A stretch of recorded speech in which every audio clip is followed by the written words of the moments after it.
This is dedicated to the subscribers that was down from day one. Welcome to Juanitosville. All right, Juanitosville, I'm telling you guys, contrary to what you guys probably think when I'm not doing tutorial videos, you guys probably just think I'm just like hanging around playing grab ass all day, but I don't got time for that. I'm over here doing this. So guys, I did a video of how to make these feathers, episode 13.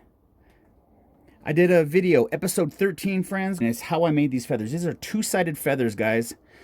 Go to the video and watch how I make it. They're actually pretty fun. They're not too hard. I would say kind of beginner status, but they look really cool. But what I didn't show in that video was how I texture these to make them look more real. Now, as I talked about in the video, the stem doesn't go to the edge of the feather, just like a real feather. And let's see if I can zoom in a little bit for you guys. The stem doesn't go to the end like a real feather. Some people make feathers that and I think they just don't realize that they put the stem all the way to the very end, but that's not what feathers look like. And you just watch the video and you'll see how I made this. But what I didn't show was the work that goes into texturizing and making, which is what makes the feathers look real. Okay, so basically what I do is I have two of these. I have this one, it's a half round file, and I have these, they're a little bit heavier grit, and this is a triangle file, and I got these at Harbor Freight for about $5. So let's go with the half round file first. And what I'll do is on the flat end, what I'll start with is, because this is sheet, 26 gauge sheet, and like any sheet, it does have a flat end to it. So if you want to make it look a little bit more real, then you have to kind of soften that flat end. And what I do, guys, is not very methodical. I want it to look rough. So I'll use the corner, and then I'll use the flat end. I'm sorry, guys, I'm not doing very good at explaining this. I just want to get into it. But I'll do the flat end to smooth the edges. And then while I'm there, I'll flip it to the side and I'll just give it a couple jabs in. And I'll try to match the direction of the lines.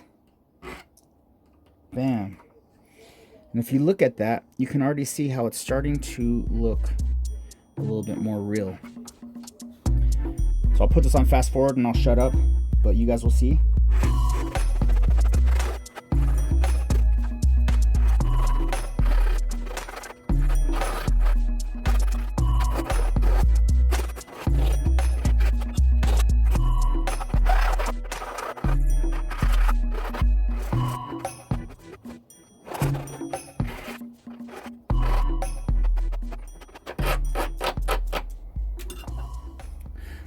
All right, guys, so this is where we're at.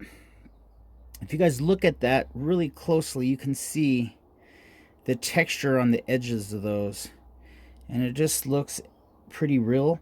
And then what I do, guys, is sometimes I'll give it a little bit of a bend, just a little bit of a bend, so it has a little bit of movement to it. Doesn't have to be much.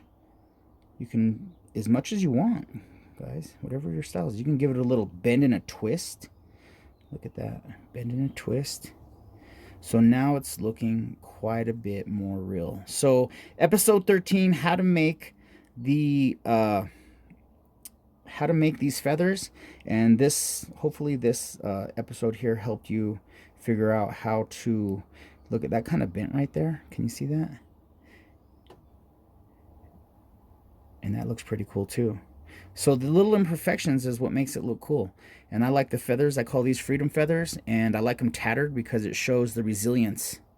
They're still beautiful even though there's a tattered element to them, and it's metaphoric. Art is metaphoric, you know, so it can be. So enjoy, friends. As always, if this had any value to you, subscribe to my channel, man. Hang out. We do jewelry adventures all the time. I don't always know what I'm doing, but I do my very best, and hopefully it inspires you to do the same. Continue to grow your skills, get better, improve, and let's go out there and have some fun with jewelry. I'm Benny Boom, and I'm out. Peace!